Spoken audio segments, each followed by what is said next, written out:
Ma bu yan qo'riqni 5 kun yo'qdi, 6 kun yo'qdi, at yo'qdi deganlarning shipensini ko'rib olib, meni tilasangiz bo'lmaydi. Men unda deb baxmadim, yo'qmaydi. 5 kunda, 6 kunda bir qitim ishlatgan yo'qmaydi bu bo'yin qo'riqi degan narsa tuqqanlarimiz.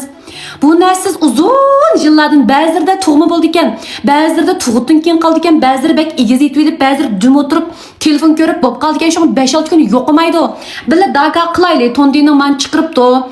Suslashtirdi ekan shunday yaxshi. Uni siziq qurg'oq siziq chiqib qolgandan suzlashsa bag'adir yo'qsa bo'ladi qalla. Ma tondini ma bu yon qo'riq yo'qligini chiqirib ekan, men daga qilyapman.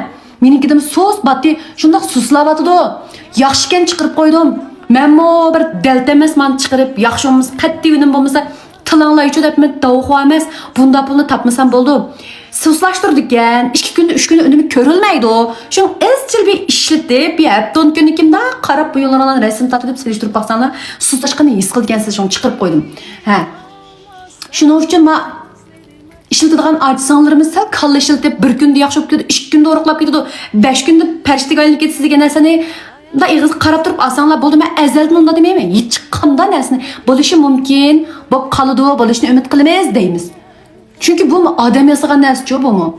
Dünyada mutlak nimba. Şu amal qilib baqimiz. Yo'qmaydi ekan, payda qilmaydi ekan deb tashlab qo'ysak, qurg'oqlashib, qashar kushurlashib qolgan gap.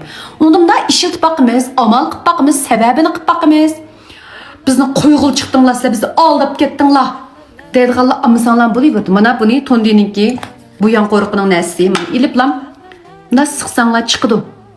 Chinxuadek bunda mana g'ar aylindi. Şu bo'ynimizga kelib sızlık bayağı gelmişler işiltimiz.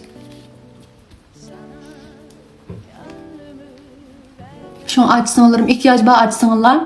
Meyli tuğuttan kalgan bolsun, meyli adet bağ bolsun. İşte buyun korkup kalsa, işlesenler bulu diken bile daha kakılaylı onda olsa. Ama yüz, ama kol, buyun diyeler adamın ikinci yüzü deydik ya. Şu an asrap koyaylı tukallarımız. Önümünü körüp kalsak acabımız cuma. Kızzağı sürüp işiltimiz zaten. Nasıl çıkarıp koydum tukallarım. İhtiyacınla bağlı asanlar buludu. İşte işiltimiz bunu.